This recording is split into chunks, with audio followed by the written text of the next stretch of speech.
ಗಾಯತ್ರಿ. ಹಾ, so there is a question here on YouTube. YouTube ಒಂದು ಪ್ರಶ್ನೆ ಇದೆ. ಅಲ್ಲಪ್ಪ, ಈಶ್ವರ ಸೃಷ್ಟಿ ಮಾಡಿದಾನೆ, ಎಲ್ಲಾ ಜೀವಿಗಳಿಗೆ ಆತ್ಮಜ್ಞಾನ ಕೊಟ್ಟು ಸೃಷ್ಟಿ ಮಾಡಿದ್ರೆ ಒಳ್ಳೆ ಸಮಸ್ಯೆ ಇರಲಿಲ್ಲ ಅಂತ. ಮಂಜುನಾಥ್ ಅನ್ನೋ ಪ್ರಶ್ನೆ ಕೇಳಿದ್ದಾರೆ ಯೂಟ್ಯೂಬ್ ಅಲ್ಲಿ. ಆಯ್ತಾ?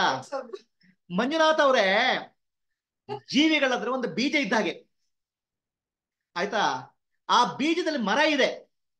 ಆ ಮರ ವ್ಯಕ್ತ ಆಗ್ಬೇಕು. ಆ ವ್ಯಕ್ತ ಆಗ್ಬೇಕಾದ್ರೆ ಅದಕ್ಕೆ ನೀರು ಬೇಕು, ಗೊಬ್ಬರ ಬೇಕು, ಸೂರ್ಯನ ಬೆಳಕು ಬೇಕು. ಆ ಬೀಜ ಬೆಳೆದು ಮರ ಆಗಬೇಕು. ಬೀಜ ಬೆಳೆದು ಮರ ಆಗೋದು ಕಷ್ಟ, ಸುಲಭ ಅಲ್ಲ. ಆ ಬೀಜ ಭೂಮಿಯನ್ನು ಹೊಡಿಬೇಕು, ಹೊಡಿಬೇಕು, ಗಿಡ ಆಗಬೇಕು, ಆಮೇಲೆ ಮರ ಆಗಬೇಕು, ಆಮೇಲೆ ಅದರ ಪೂರ್ಣತ್ವ ಬರ್ತದೆ. ಅದೇ ಜೀವಿಗಳಂದ್ರೆ ಬೀಜ ರೂಪದಲ್ಲಿದ್ದಾರೆ. ಆ ಬೀಜದ ಮರ ಇದೆಯಪ್ಪ ಸುಮ್ಮನೆ ಇದ್ರು ಅಂತ ಹೇಳಿದ್ರೆ ಆಗತ್ತೆ ಈಶ್ವರ?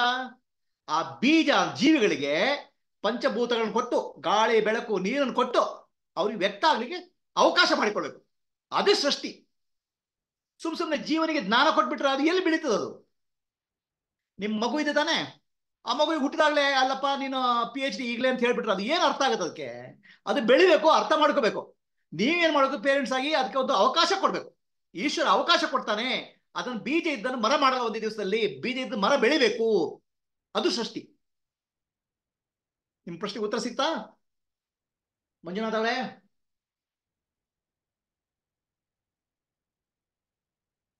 ಓಕೆ, ಈಗ ಮುಂದಿನ ಹೋಗೋಣ.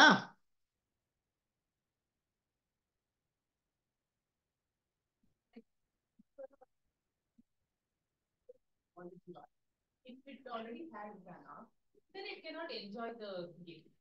If it's Jnana, there's no creation. There's no need to come to creation. It's Mukta. ಜೀವ ಸೃಷ್ಟಿಗೆ ಯಾಕೆ ಬರ್ತಾ ಇದ್ದಾನೆ? ಅಜ್ಞಾನ ಇದೆ. ಆ ಅಜ್ಞಾನ ಬೆಳೆದು ಬೆಳೆದು ಜ್ಞಾನ ಬರಬೇಕು. ಈಶ್ವರ ಮಾಡೋದಕ್ಕೆ ಅವಕಾಶ ಮಾಡಿಕೊಡ್ತಾನೆ, ಅಪರ್ಚುನಿಟಿ. ಈಗ ನಿಮ್ಮ ಮಕ್ಕಳಿಗೆ ಸ್ಕೂಲಿಗೆ ಯಾಕೆ ಸೇರಿಸ್ತೀರಾ? ಅವ್ರಿಗೆ ಟ್ಯಾಲೆಂಟ್ ಇದೆಯಪ್ಪ, ನನ್ನ ಮಕ್ಕಳಿಗೆ ಒಳ್ಳೆ ಟ್ಯಾಲೆಂಟ್ ಇದೆ, ಮ್ಯೂಸಿಕ್ ಟ್ಯಾಲೆಂಟ್ ಇದೆ, ಸ್ಕೂಲ್ ಯಾಕೆ ಸೇರಿಸ್ತೀರಾ? ಇಲ್ಲಲ್ಲ, ಆ ಟ್ಯಾಲೆಂಟ್ ಎಕ್ಸ್ಪೀರಿಯನ್ಸ್ ಆಗ್ಬೇಕಲ್ಲ, ಎಕ್ಸ್ಪೀರಿಯನ್ಸ್ ಆಗ್ಬೇಕಲ್ಲ. ಅದೇ ಈ ಯೂನಿವರ್ಸ್ ಅನ್ನೋದು ಸ್ಕೂಲ್, ಇದು ಪಾಠಶಾಲೆ. ಆ ಸ್ಕೂಲಿಗೆ ಬರೋದು ಎಲ್ಲಿ ಎಕ್ಸ್ಪೀರಿಯನ್ಸ್ ಆಗುತ್ತೆ? ಪೊಟೆನ್ಶಿಯಲ್ ಇದ್ದದ್ದು ಆಕ್ಟಿವೇಟ್ ಆಗ್ಬೇಕಲ್ಲ, ಆಕ್ಚುಲೈಸ್ ಆಗ್ಬೇಕಲ್ಲ. ಪೊಟೆನ್ಶಿಯಲ್ ಎಲ್ಲರೂ ಜ್ಞಾನ ಇದೆ. ಪೊಟೆನ್ಶಿಯಲಿ ಅಂದ್ರೆ ಅವ್ಯಕ್ತ ರೂಪದಲ್ಲಿ ಎಲ್ರಿಗೂ ಇದೆ, ಅದು ವ್ಯಕ್ತ ಆಗ್ಬೇಕಲ್ಲ.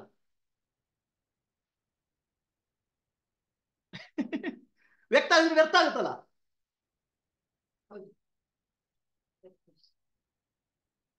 ಈಗ ಮುಕ್ತಿಯ ಬಗ್ಗೆ